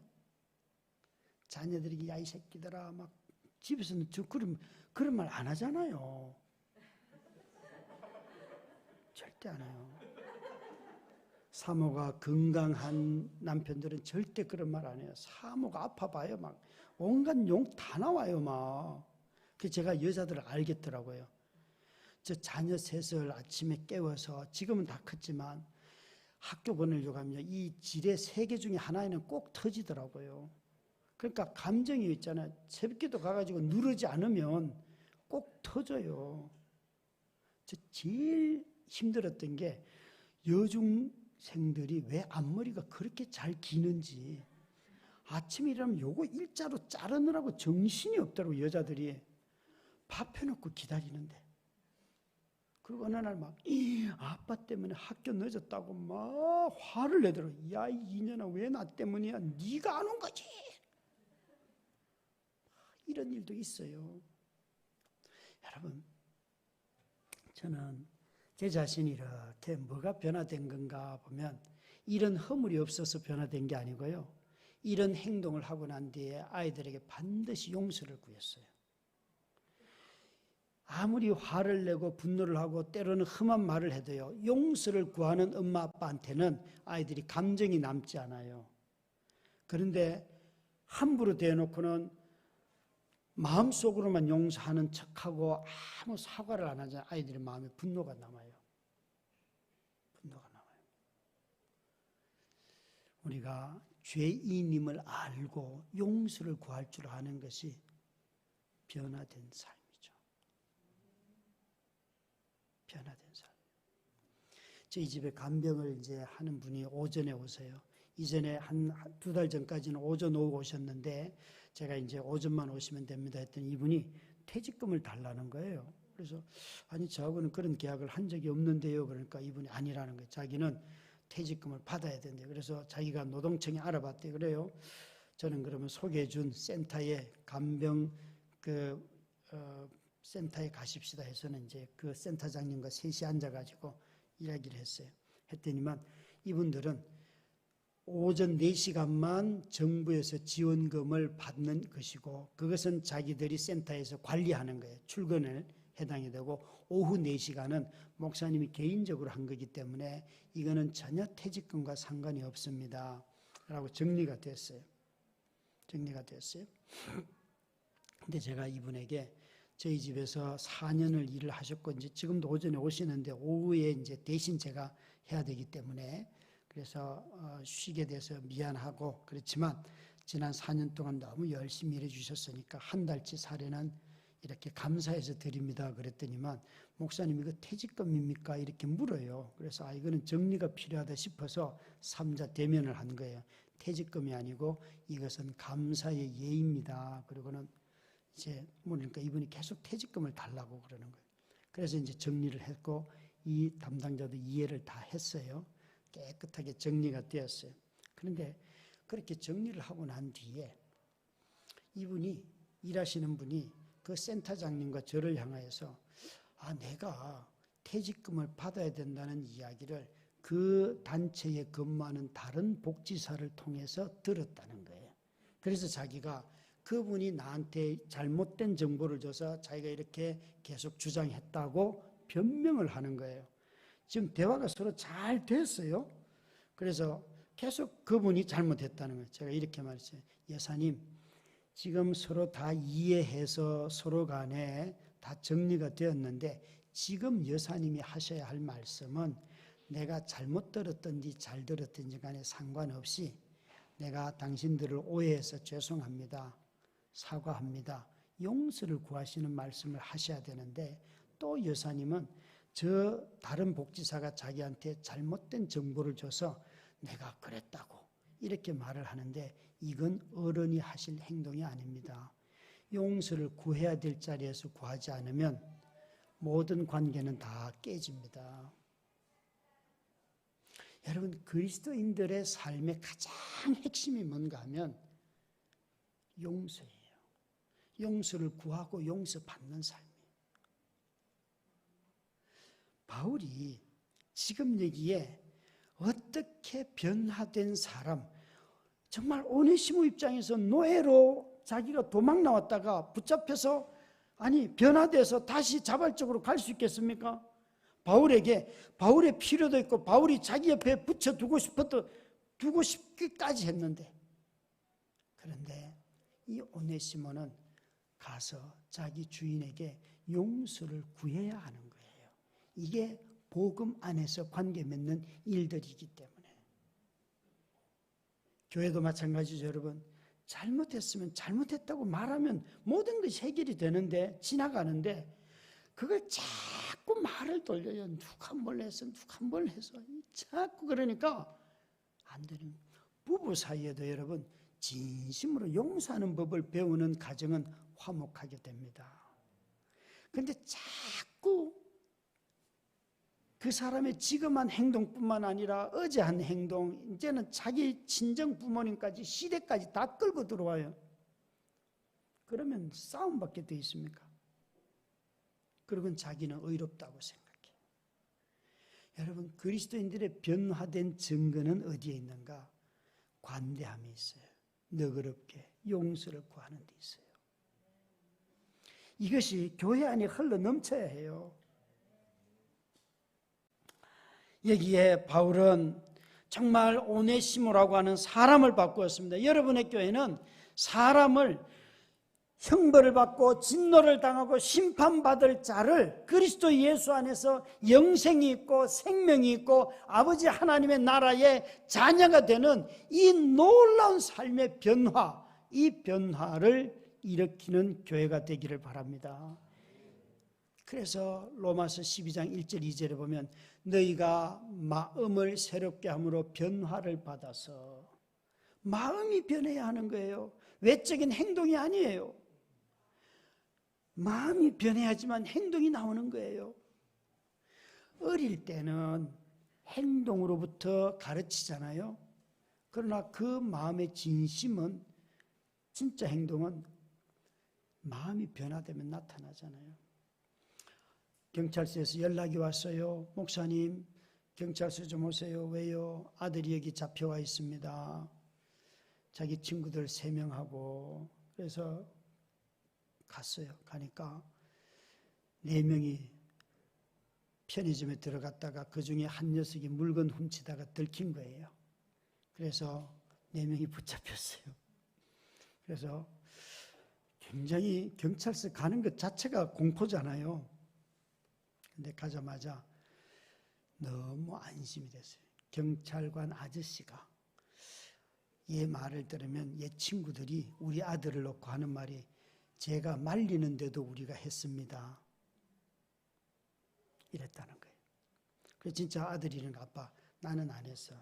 아빠 나는 친구들이 하는 거 하지 말라고 계속 말리는데 같이 있었기 때문에 내가 여기 온 거야. 여러분 마음이 있잖아요. 얼마나 흥분이 되는지. 아 그러면 그렇지. 네가 누구의 아들인데. 자기는 훔치는 거 알고 훔치지 말라고 여러 번 했다는 거예요. 근데 주인이 물건이 없어지는 것 보고 기다렸던 거예요. 여러분 아이의 마음에도 그런 게 있잖아요. 그죠? 여러분 아무리 큰 돈이라도 도둑질은 안 하는 게죠. 그죠? 그러나 삶이 힘들고 어려울 때에, 삶이 힘들고 어려울 때 얼마든지 생각해 보세요. 여러분 죄 짓는 것이 더 무서우세요? 아니면 죄를 짓더라도 돈을 갖는 것이 더 유익하다고 생각해요? 어느 게 더 유익해요? 죄 안 짓는 게 더 유익해요? 돈을 갖는 게 더 유익해요? 죄를 짓더라도. 그리스도인들은 죄와 싸우는 사람들이잖아요. 죄와. 저희 큰딸이 참 이게 신앙생활 가르치기가 어려운 거예요. 어려운 거예요. 어느 날 이러는 거예요. 교회 중요한 행사인데 오래전부터 너 와야 된다고 이야기를 하고 설득을 했단 말이에요. 근데 시간이 되니까 친구하고 약속이 잡혔다는 거예요. 원래 없었어요, 약속이. 근데 잡혔어요. 그래서 제가 불러놓고 얘야, 왜 네가 약속 뒤에 잡지 않았냐. 꼭 이렇게 말하잖아요, 아이들이. 무슨 일이 생길지 모르기 때문에. 무슨 일이 생길 줄 모르기 때문에 약속 안 한다는 거예요. 그래서 무슨 일이 안 생겼는데 먼저 약속을 하자고 그러면 아니래. 무슨 일이 생길 줄 몰라서. 그 마음의 중심을 얘기하려는 거예요. 그래서 아이가 어느 날 친구하고 약속을 잡았길래 불렀어요. 너는 친구하고 약속은 지키면서 하나님 앞에 아빠한테 약속한 건 분명히 이 사경에 대해서 오래전에 광고했고 알려줬고 그때 이렇게 시간을 비워두어야 된다라고 얘기했는데 왜 안 지키냐. 네가 선택을 할 때 기준이 달라진 거다. 네가 선택할 때 하나님 우선으로 생각하지 않는 마음이 이미 그 속에 있다. 라고 얘기해 줬어요. 여러분, 마음의 중심이 변하면 기준이 먼저 하나님께 있는 거잖아요. 우리는 너무나 많은 사람들이 이런 마음의 중심의 기준이 용서와 그 다음에 죄 짓지 않으려고 하고 죄를 지었으면 용서를 구하는 이 회개의 삶, 하나님께 회개고 사람에게 용서를 구하는 이 삶이 그리스도인들의 변화의 핵심이에요. 여기에 있는 오네시모는 바로 그런 사람이 되었다는 거죠. 바울 사도는 이런 오네시모를 보면서 자기가 돌려보내려고 했어요. 그것은 골로새 교회 성도들과 이 빌레몬을 향한 사랑 때문에 그렇습니다. 바울 자신도 사도의 권위를 가지고 말할 수 있었지만 모든 사랑의 관계는 다 자발적인 헌신을 하도록 기회를 주잖아요. 그죠? 신뢰하고 기다리잖아요. 바울도 여기에 8절에도 보면 내가 너에게 담대히 명령할 수 있지만 그러나 사랑으로서 간구하노라. 나이 많은 나 바울이 그리스도 예수를 위하여 갇힌 자 되어서 이 오네시모를 위하여 내게 간구하노라. 2번씩이나 내가 너한테 간청을 한다. 명령해도 되는데 왜 이렇게 해요? 아무리 성도로서 내가 권한이 있더라도 예수 그리스도의 겸손을 아는 사람들은 부탁하고 설득하지 명령하지 않아요. 모세의 율법은 다 명령형이에요. 간음하지 말라, 도둑질하지 말라, 뭐 하지 말라, 전부 다 명령형이에요. 그런데 사도들은요, 명령형이 없어요. 전부 다 복음의 정인으로서 설득하는 거예요. 그래서 신약의 사도들, 신약의 성도들의 언어는 전부 다 설득입니다. 이것 해가 아니에요. 오늘 한국교회 안에는 너무 명령형이 많아요. 목사의 말이면 딱 그런 목사를 주의하셔야 되죠. 그죠? 여러분 또 왜 고개도 끄덕끄덕 이분이 그런 분 아니잖아요. 그런 분이에요. 말 안 들으면 이를 갈고 두고 봐라. 여러분 설득은 내가 아무리 좋은 생각이 있어도 상대방이 이해할 때까지 반복해야 돼요. 온유함으로 계속해서. 그래서 부모들아, 아비들아, 자녀를 훈계하고 양육할 때 노엽게 하지 말고 주의 교훈과 훈계로 양육하라. 훈계와 양육은요, 여러분 전부 다 반복이에요. 한 번에 알아듣는 자식은 없어요. 여러분들도 한 번에 못 알아듣잖아요, 그죠? 반복이요. 그래서 온유한 사람의 특징은 반복해서 똑같은 것을 정성스럽게 얘기하는 사람이 온유한 사람이에요. 저는 그런 점에서 온유한 사람이 못 돼요. 우리 아들이 늘 아빠 또 성질 날 때가 됐어. 애들이 이제 다 알아요, 여러분. 다 알아요. 여기에 바울 사도는 명령하지 않고 권면했어요. 아니, 바울은 자기 자신의 필요가 지금 감옥에 있어서 자기에게 도움이 더 필요한데도 불구하고 이 오네시모를 빌레몬에게 보냅니다. 얼마나 큰 사랑의 관계예요. 이런 사랑의 관계. 언젠가 크리스마스 때 제가 우리 교회에 32살 때 남편을 잃은 정말 눈물 나는 한 가정이 있어요. 저도 그 부부를 너무 잘 알고 이 남편이 심장마비로 죽었을 때에 이 아내가 목사님 나 여기 못 있을 것 같아. 교회 오면 전부 다 남편 친구들 그다음에 또 자녀를 그때 임신한 출산 바로 하고 난 뒤에요. 그러니까 빚덩이 아이가 하나 있는데 전부 다 가족들이 아이를 보고 남편들이 아이 보고 있는데 나 목사님 이 교회 못 올 것 같아 이러면서 울더라고요. 그래서 제가 네가 너를 사랑하는 사람들과도 만약에 이걸 견디지 못한다면 네가 어디 가서 견딜 수 있겠냐? 참아라. 그랬더니만 자기 언니 오빠가 이 이야기를 듣고는 그러면 우리가 너희 교회로 가마 하고는 언니 오빠가 분당해서 이 동생네 교회로 왔어요. 지금까지 왔고 그분이 안수 집사가 되었어요. 정말 신실한 분. 청년부가 저희도 코로나 오기 전에 50명 모이던 교회예요. 그런데 코로나 직전에 어떤 사역자가 교체됐는데 이분이 다 잘 말아 드셔가지고 그냥 20명도 안 남았던 그렇게 막 무너졌어요. 그런데 새로운 사역자가 오고 그 집사님이 분당에서 오시는 그 남자 집사님이 청년부 부장으로 세웠더니만 이 두 분이 쿵짝이 맞아가지고 지금 지난주에 45명 출석했어요. 제적은 50명이 넘었어요. 45명 출석. 코로나 끝나자마자. 놀라운 거예요. 교회가 그냥 이 청년들 때문에 들썩거려요. 청년들이 막 희한한 걸 요청해요. 청년들 토요일날 리더 모임 하는데 리더들에게 따뜻한 밥 한 그릇 대접해 주시기 바랍니다. 광고가 나와요. 그래서 선착순 10명 그러면 10주 가정이 이제 되는 거잖아요. 신청 막 해요. 성도들이 너무 기쁜 거예요. 기발한 아이디어로 성도들을 움직여요. 청년들이. 여러분 지금은 바깥으로 나가기 전에 먼저 코로나가 우리에게 가르쳐준 거 안에 있는 사람들 먼저 사랑해라.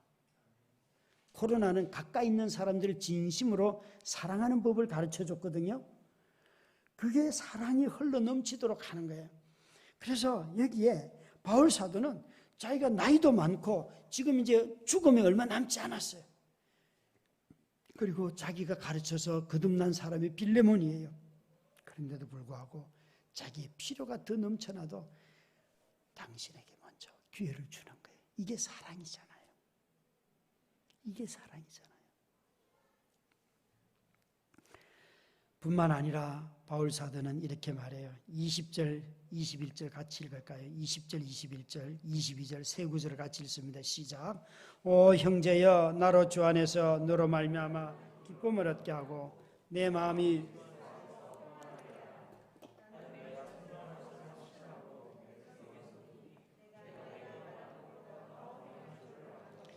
오직 너는 나를 위하여 숙소를 마련하라. 너희 기도로 내가 너희에게 나아갈 수 있기를 바라노라.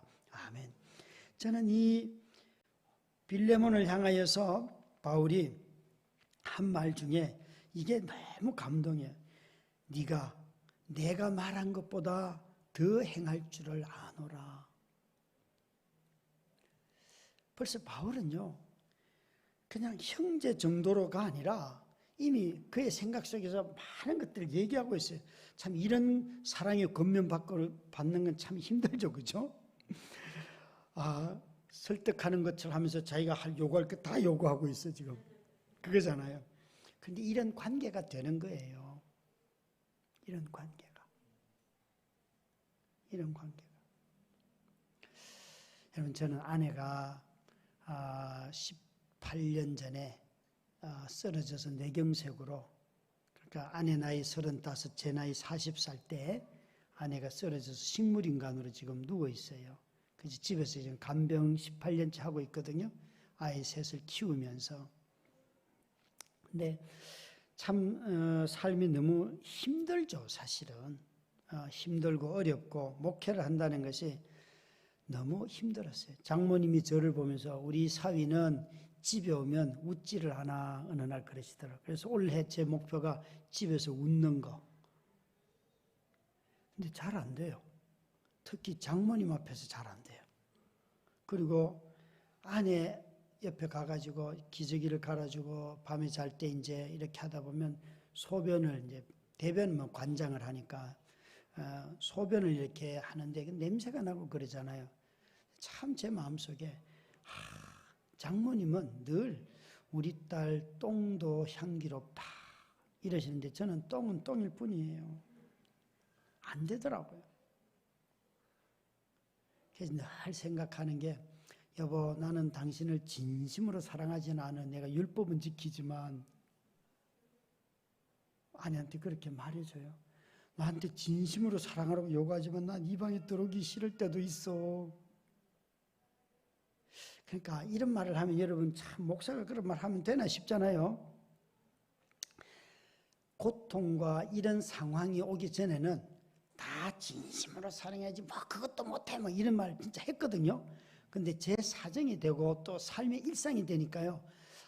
진심으로 하다가는 뚜껑 열리는 일들이 너무 많은 거예요. 그냥 대충 끈기 있게 하자.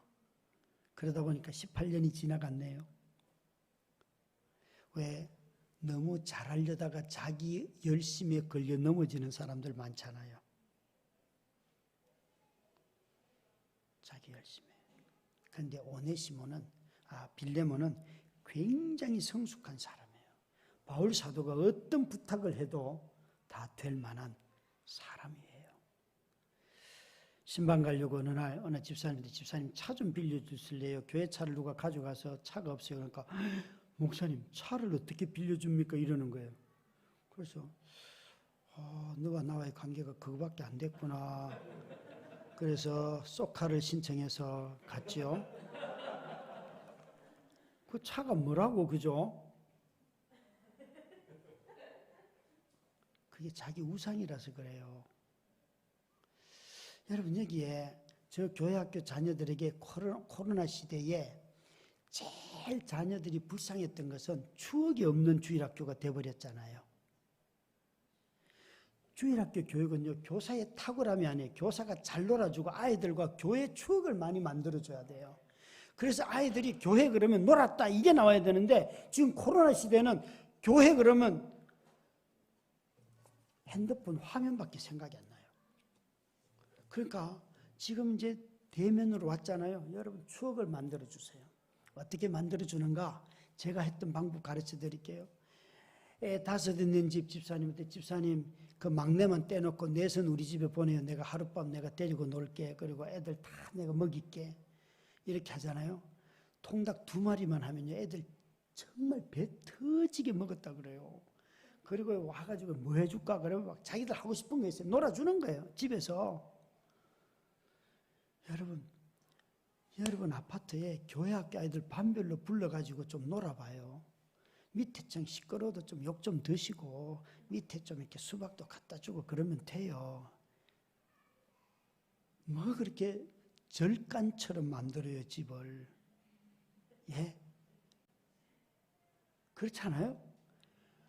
어디 캠프 갈 필요 없어요. 집에 그 몇몇 아이들 2-3명이잖아요. 불러가지고 같이 뭘 만들어 먹고 해봐요. 얼마나 애들 기뻐하고 잘 만든다고요. 그리고 한 가지 아는 게 있어요. 집에 와서 애들하고 놀면요. 그 엄마 아빠가 어떻게 애들 교육했는지 다 알아요. 다 알아요. 자녀들이 또 우리 손 목사님도 해당이 되는데 신방 갈 때 저는 집에 자녀들 데려가요. 특히 어릴 때 더 좋아요. 왠가 하면 그 집에 가면 어린 자녀가 있는데 제 말을 제일 싫어하잖아요. 애들 들리지도 않잖아요. 그런데 똑같은 또래 애들을 데리고 가잖아요. 제가 어른들하고 대화할 때 이 아이는 애들하고 놀아요. 신방이요. 얼마나 재밌는 줄 아세요? 우리 부목사님 한 분한테 제가 그 아들 7살밖에 안 됐는데 걔 데리고 가 그랬더니만요. 얘는요. 우리 코로나 시대 때도 4번이나 신방했거든요. 성도들. 작은 단위로 하면 되는 게 코로나잖아요. 했는데 그 집에 7살에 데리고 가라고 했더니 얘는요. 가기 전에 다 붓글씨로 글을 써와요. 그 집에 축복하는 말. 그러면 그 집 애하고 사귀고요. 애가요, 신방 왜 안 가냐고 아빠한테. 아빠, 나 누구 만나야 되는데. 내가 그 형아 만나야 되는데, 그 누나 만나야 되는데. 애가요. 근데 아이들이 가서 있잖아요. 교제를 하잖아요. 어른들이 해야 할 일이 하나 있어요. 애들이 오거든 돈을 줘요. 돈을. 10,000원짜리 한 장이면 돼요. 애들도 돈 좋아해요. 다음에 만나면요, 인사가 그냥 나와요. 아니, 교회 생활이 그런 재미가 있어야지, 그죠? 그렇잖아요. 그러니까 여러분, 누구든지 마찬가지예요. 정말 이게 더 할 줄 아노라, 이거는요, 그 마음속에 자원하는 마음이 없이는 안 나오는 거예요. 규정만 지키는 사람들한테는 나오지 않아요, 이게. 마음이 정말 변화된 사람에게서 나온다니까요. 제가 우리 자녀들이 중학교 생활을 다 끝나고 중학교 졸업할 때 꼭 했던 일이 하나 있어요. 얘들아, 3년 동안 제일 친하게 지낸 친구 3명 내지 4명을 택해라. 그러면 아빠가 3박 4일 제주도 여행을 다 보내주면 대신 아빠가 따라가서 운전한다. 여행 코스는 너희들이 정해라. 너무 좋지 않겠어요? 우리 첫째 딸을 그렇게 했더니 딱 4명을 정했어요. 그래서 제주도 갔어요. 여자아이들 그러니까 5하고 제가 간 거예요. 운전을 하는데요, 저 미쳐버리는 줄 알았어요. 그래서 다시는 여자 4명하고는 여행을 안 간다. 드라마 세트장에만 가가지고요, 옷 갈아입고 찍고 막 한나절 막 드라마 세트장 어디 막 그 아름다운 자연은요 관심도 없어요. 전부 다 드라마 세트장에만 들어갔다 나왔다던 바닷가에 가서 뭐 노는 것도 아니에요. 막 희한하게 높디다 여자들은. 그래서 제가 다시는 내가 여자들하고는 안 간다. 근데요, 아이들이 지금까지도 우정을 누리고 있어요. 자녀들의 성품이 중요하다고 그렇게 말하면서 아이들이 우정 맺는 걸 방해하면 이미 부모가 이중적인 메시지를 보낸 거죠.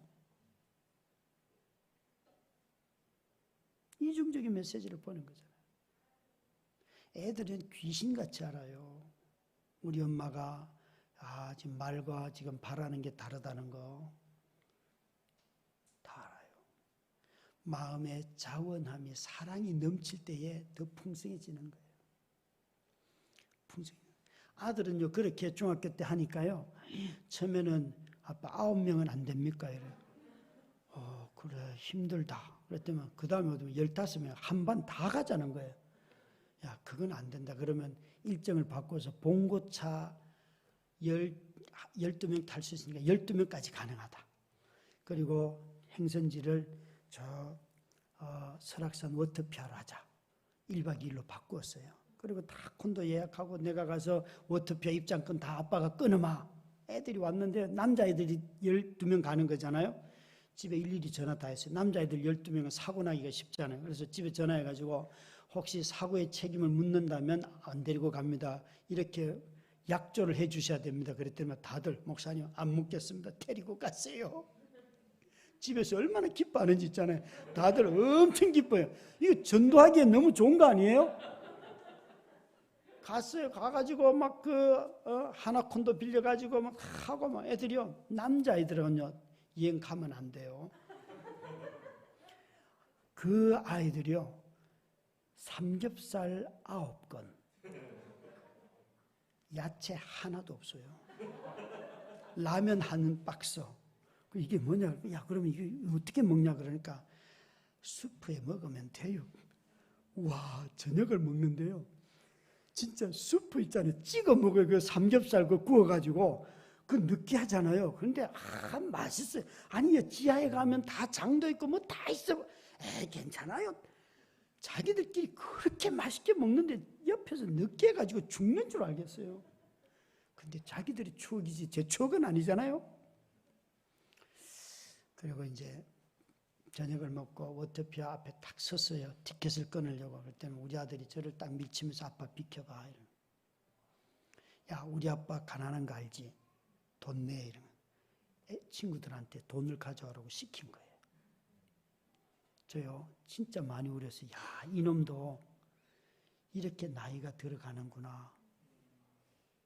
중3인데 아는 거예요. 여러분, 자녀들에게 여러분은 이 더 사랑할 줄 아노라, 이 확신, 내가 더 행할 줄 아노라, 먼저 자녀에게 그걸 요구하는 게 아니고 내가 자녀들을 사랑할 때 더 풍성하게 아이들이 염려 근심 없이, 어떤 분들은 자녀 교육에 보면 두려움을 키우는 사람들이 있어요. 너 그렇게 하다가 거지 된다? 내가 아버지를 봐라? 그러니까 저런 일 하지? 이거 다 뭐예요? 자녀들에게 두려움을 키우는 거잖아요. 왜 자녀들에게 두려움을 키웁니까? 너 이렇게 공부 안 해도 하나님이 너 먹고 살게 하셔. 잘 놀아. 이 엄마 입에서는 절대 나오지 않아요. 아빠 입에서는 나와요. 여러분 대답해봐요. 여러분들이 공부 잘해서 먹고 살아요? 하나님 먹여주셔서 지금 먹고 살아요? 그러면 자식들도 공부 안 해도 되잖아요. 예? 한국은요, 자식이 우상이에요. 돈보다도 더 무서운 게 자식이에요. 이 우상을 내려놓지 않으면 여러분의 삶의 우선순위가 안 바뀌는 거예요. 안 바뀌는 거예요. 여전히 교회 다니면서도 늘 1등만 좋아해. 상관없어요. 네, 하나님 1등만 기뻐합니까? 아니잖아요. 네. 여러분, 여기에 내가 더 말한 것보다 더 행할 줄 아노라. 벌써 바울은요, 자신이 이렇게 겸손하게 요청하고 하지만 그거보다 나는 너에 대해서 신뢰하는 게 있어. 사랑을 풍성하게 자기를 다 준 사람들은 이런 사랑의 교제를 누리는 거예요. 여러분, 성도와의 교제는 다른 무엇이 아니에요. 정말 이것이 바울이 20절에 보니까 오 형제여 나로 주 안에서 너로 말미암아 기쁨을 얻게 하고 내 마음이 그리스도 안에서 평안하게 하라. 아까도 평안했는데 또 얘기하고 있어요. 주 안에서 나로 말미암아 기쁨을 얻게 하고 내 마음이 그리스도 안에서 평안하게 하라. 성도가 하나 되는 것, 지금 빌레몬과 오네시모가 돌아가서 이제 형제로서 하나가 되는 거잖아요. 이게 그에게 가장 큰 기쁨이라는 거예요. 성도가 연합하는 게 얼마나 큰 기쁨입니까? 여러분, 정말 바울은 그 다음에 자기 숙소까지 책임지라고 그렇게 권면해요. 저는 이렇게 교회를 지금까지 쭉 하면서 여러분 교회처럼 따스한 교회, 다드림 교회 이름만 들어도 여러분 교회가 훨씬 좋잖아요. 우리 교회는 자꾸 뭘 내놓으라 그러는 교회고 여러분의 교회는 따스해서 자꾸, 근데 이게 따뜻함, 햇빛도 여러분 옷을 자꾸 벗게 하는 거 아시죠? 그래서 온도가 착 올라가서 우리 교회는 다드려 이래서 내놓는 거고요. 여러분들은 사랑의 온도가 탁 높아지고 자발적으로 내놓도록 만드는 고단수에게. 고단수. 근데 주님이 평안이라는 단어를 언제 쓰셨는가? 여러분, 부활하신 주님이 제자들에게 제일 많이 쓴 단어가 두 개가 있는데 평안과 사랑이에요. 왜? 그전에는 이 평안이라는 단어를 두려워하지 말라 이런 말씀을 많이 했어요. 평안이 가라도 있긴 하지만 두려움을 더 많이 썼어요. 그런데 부활하신 주님이 평안이라는 단어를 썼다는 것이 중요해요. 왠가 하면 사망의 권세를 이기셨고 세상의 왕노릇하던 사탄을 물리치신 그분이 우리에게 말씀하세요. 평안하라. 그래서 바울 사도는 그가 이 주님의 다스리심 하에 있었기 때문에 그가 여기에 평안하기를 원한다 하는 것은, 자기가 바라는 것은 뭔가 하면 성도들이 하나 되지 못하는 것에 대한 염려, 이것이 그에게 있었고, 바울의 다른 표현을 하면 내가 교회에 대하여서는 염려하는 것이 있노라. 바울의 마음속에 항상 교회가 평안하기를 기도했어요.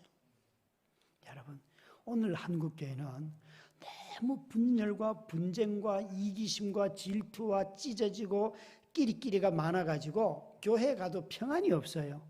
그래서 교회가 온전하게 서로 연합하기만 해도요, 여기 들어오는 사람들이 이 교회 분위기 다 압니다. 이 교회 괜찮아 이렇게 말할 거예요. 이 연합에서 오는 평안은 그 공동체 전체가 정인들이라는 것을 가르쳐주는 증거예요. 신방을 가보면 부부가 뭐 찢고 볶고 싸웠어도 서로가 연합해 있는 가정은요, 사과 하나만 내도 마음이 기뻐요. 그런데 부부의 마음이 완전히 갈라져 있는데도 막 진수성찬을 차려놓고 목사님 드십시오 이러면요, 그게 들어갑니까? 모래알 씹는 거 똑같아요. 이거 언제 터질지 모르는데. 그래서 정말 부부가 온전히 연합한 교회에 가서, 가정에 가서 예배할 때는 너무 그렇게 마음이 즐거워요. 평안은 하나 되는 데 있어서 가장 중요한 은사예요. 평화가 없이는, 평안이 없이는 사람을 자꾸 의심해요. 근데 평안이 마음속에 넘치면 연합하게 돼 있어요. 성도를 평안케 하는 자, 여러분, 한국교회가 얼마나 난도질 당하잖아요. 우리 자신들에 의해서, 세상에 의해서, 믿는 우리들에 의해서 난도질 당하는데, 저는 제 자신의 경험을 가지고 이야기를 할게요. 저는 제 아내를 잘 돌보는 사람은 아니에요. 뭐 유능하게. 그러나 집에서 아내와 함께 살아온 시간은 긴 건 사실이에요. 근데 저와 같이 이런 사람들을, 저도 마음속에 막 수많은 여자가 들어왔다 나갔다 하지 않겠어요? 부부관계가 그립고 그런데, 그렇죠? 그래서 저도 음란 비디오를 보다가 아이들한테 들켜서 자녀들한테 용서를 구하기도 하고 그랬어요. 예. 그런 모든 과정들을 다 거치면서 지금까지 이렇게 살아왔는데, 나와 같은 허물이 많고 별로 사랑도 없는 나를 이렇게 사람들이 존경하고 좋아하고 하는 이유가 뭘까를 생각해 봐요. 저는요, 부부에 대한 기준이 너무 낮기 때문에. 세상의 기준이 어긋나가지고 나 같은 사람은 배우자 사랑하는 축에도 들지 못하는데, 배우자 정말 진심으로 그 감정을 알아가면서 사랑하는 사람들 되게 많거든요. 예. 그 수준 높은 사랑이 아니에요. 저는 생존형 사랑을 하고 있는데도 나와 같은 사람을 왜 사람들이 야, 저 사람 대단하다라고 얘기하는가 하면 겉모습만 보고 그러고요. 또 하나는 세상의 기준이 너무 낮다는 거예요. 같이 사는 것도 못하는 사람들이 너무 많다는 거예요. 그래서 게리 토마스라고 하는 분이 이렇게 말했어요.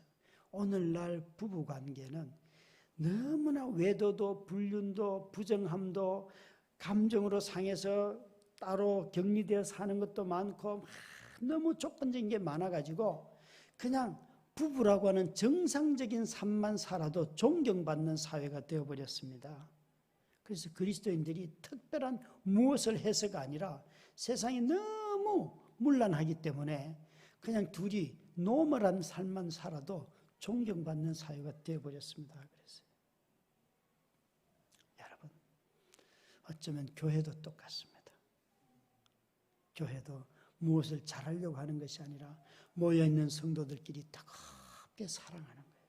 새 가족이 들어왔을 때 목사님만 맞이하는 것이 아니라 누가 왔는지 보고 와, 저분이 누군지 모르는데 가서 다가가서 인사하는 순간 이런 것들이 다 사랑의 표징이잖아요. 여러분, 여러분 교회에 정말 성도들, 여러분이 함께 있는 성도들이 평안하고 또 오는 성도들을 평안하게 맞이하여서 평안으로부터 나오는 그 엄청난 공동체적인 정인됨을 여러분들이 마음껏 누리시기를 주의 이름으로 축원합니다. 우리 함께 찬송 하나만 하겠습니다.